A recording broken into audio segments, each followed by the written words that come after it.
வச்சாச்சு. இப்போ தக்காளி போடுறாங்க.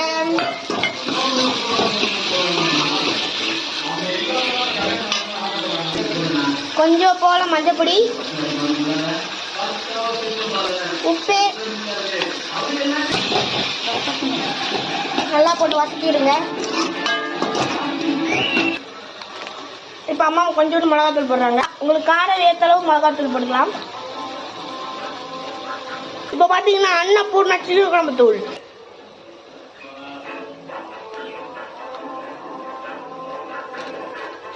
அம்மா அதிகமாக காரம் சேர்ப்பாங்க. காரமாக செஞ்சு சாப்பிட்டா நல்லாயிருக்கும். அதனால தான் அம்மா காரமாக செய்கிறாங்க.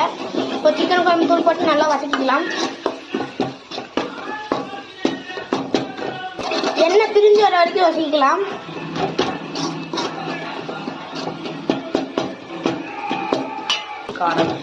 சிம்பிளாக செஞ்சாலும் டேஸ்ட்டாக இருக்கும் ஃப்ரெண்ட்ஸ்.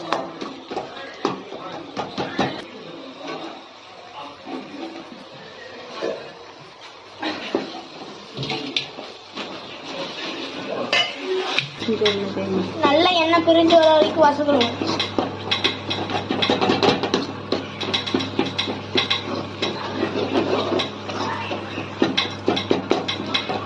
ஃப்ரெண்ட்ஸ் பாருங்க ஃப்ரெண்ட்ஸ், எவ்வளோ எண்ணெய் நல்லா பிரிஞ்சிருந்துச்சு. இந்த மாதிரி எண்ணெய் பிரிஞ்சு வர வரைக்கும் வதக்கிக்கோங்க. கொஞ்சம் ஸ்லிம் பண்ணி வச்சு வதக்குங்க. அப்போ தான் கொஞ்சம் நல்லா எண்ணெய் பிரிஞ்சு வரது தெரியும். இந்த மாதிரி நல்லா பிரிஞ்சு வந்தோடனே காடையை போட்டு நம்ம மடி கிண்டி விட்டுடலாம். அம்மா காடை போடுறாங்க. நாங்கள் 4 பீஸாக வெட்டி வாங்கிட்டோம். உங்களுக்கு எப்படி வேணுமோ அந்த மாதிரி வெட்டி வாங்கி செஞ்சுக்கலாம் குழம்பு.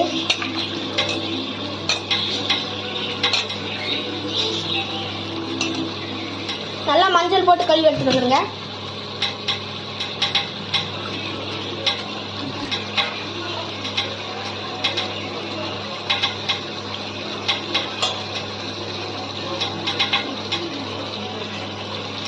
அந்த காடியில் செக் பண்ணி போடுங்க. கொஞ்சம் 2-3 முடியெல்லாம் இருக்கும். அதனால தான் அம்மா இவ்வளோ நேரம் செக் பண்ணி போட்டுட்டு இருந்தாங்க.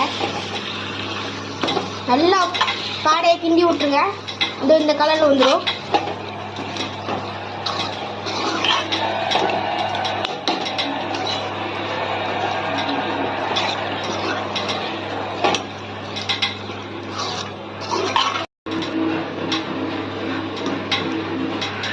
அம்மா தேங்காய் பால் ஊற்றி எடுத்துருக்காங்க. இப்போ தேங்காய் பால் ஊற்றினாலே இதுக்கு ஒரு தனி டேஸ்ட் வரும் ஃப்ரெண்ட்ஸ்.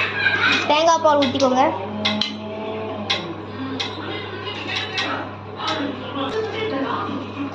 கொஞ்சம் தண்ணி ஊற்றி ஒரு 10 நிமிஷம் வேக விட்டு எடுத்துக்கோங்க.